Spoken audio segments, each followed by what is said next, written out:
সোমবার সকাল থেকে লেবাননের দক্ষিণাঞ্চলে দফায় দফায় বিমান হামলা চালায় ইসরায়েলি বাহিনী। এদিন দেশটির বিভিন্ন শহরে একযোগে নজিরবিহীন হামলা চালানো হয়। সশস্ত্র গোষ্ঠী হিজবুল্লাহর ৩ শতাধিক ঘাঁটি ও স্থাপনা গুঁড়িয়ে দেওয়ার দাবি করেছে ইসরায়েলের প্রতিরক্ষা বাহিনী। লেবাননের স্বাস্থ্য মন্ত্রণালয় জানায়, ইসরায়েলি হামলায় বহু মানুষ নিহত হয়েছেন। হতাহতদের মধ্যে নারী, শিশু ও চিকিৎসক রয়েছে। দেশটির দক্ষিণাঞ্চলের বাসিন্দারা বলছেন, সোমবার সকাল থেকে একের পর এক ফোন কলে তাদেরকে দ্রুত বাড়ি ছাড়তে বলা হয়। লেবাননের টেলিকম অপারেটর কোম্পানিগুলো বলছে, ইসরায়েল থেকে ৮০,০০০ অজ্ঞাত নম্বর থেকে কল করা হয়। ক্ষয়ক্ষতি এড়াতে বন্ধ রাখা হয়েছে শিক্ষা প্রতিষ্ঠান। ইসরায়েলের হামলার জবাবে পাল্টা রকেট ছুড়েছে সশস্ত্র গোষ্ঠী হিজবুল্লাহ। এক বিবৃতিতে সংগঠনটি উত্তর ইসরায়েলে নেতানিয়াহু বাহিনীর অবস্থান লক্ষ্য করে শতাধিক রকেট হামলার দাবি করেছে। রকেটের আঘাতে অঞ্চলটিতে ক্ষয়ক্ষতিও হয়েছে।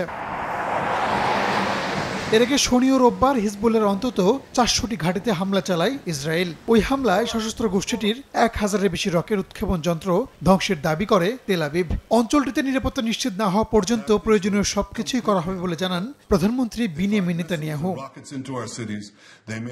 যদিও ইসরায়েলি প্রধানমন্ত্রীর হুমকিকে পাত্তা দিচ্ছে না হিজবুল্লাহ। সশস্ত্র গোষ্ঠীটির এক শীর্ষ নেতা পাল্টা হুঁশিয়ারি দিয়ে বলেছেন, যে কোনো পরিস্থিতি মোকাবেলায় প্রস্তুত আছে তাদের যোদ্ধারা। চলমান সংঘাত প্রতিরোধ আন্দোলনকে নতুন পর্যায়ে নিয়ে যাচ্ছে বলে জানান ওই নেতা। দুই পক্ষের পাল্টাপাল্টি আক্রমণের ঘটনা মধ্যপ্রাচ্যকে অস্থিতিশীল করে তুলেছে। যে কোনো সময় আঞ্চলিক যুদ্ধে রূপ নিতে পারে বলে সংশয় প্রকাশ করেছেন অনেকে। তবে সংঘাত যাতে ছড়িয়ে না পড়ে তার জন্য চেষ্টা চালানোর কথা জানিয়েছেন মার্কিন প্রেসিডেন্ট জো বাইডেন।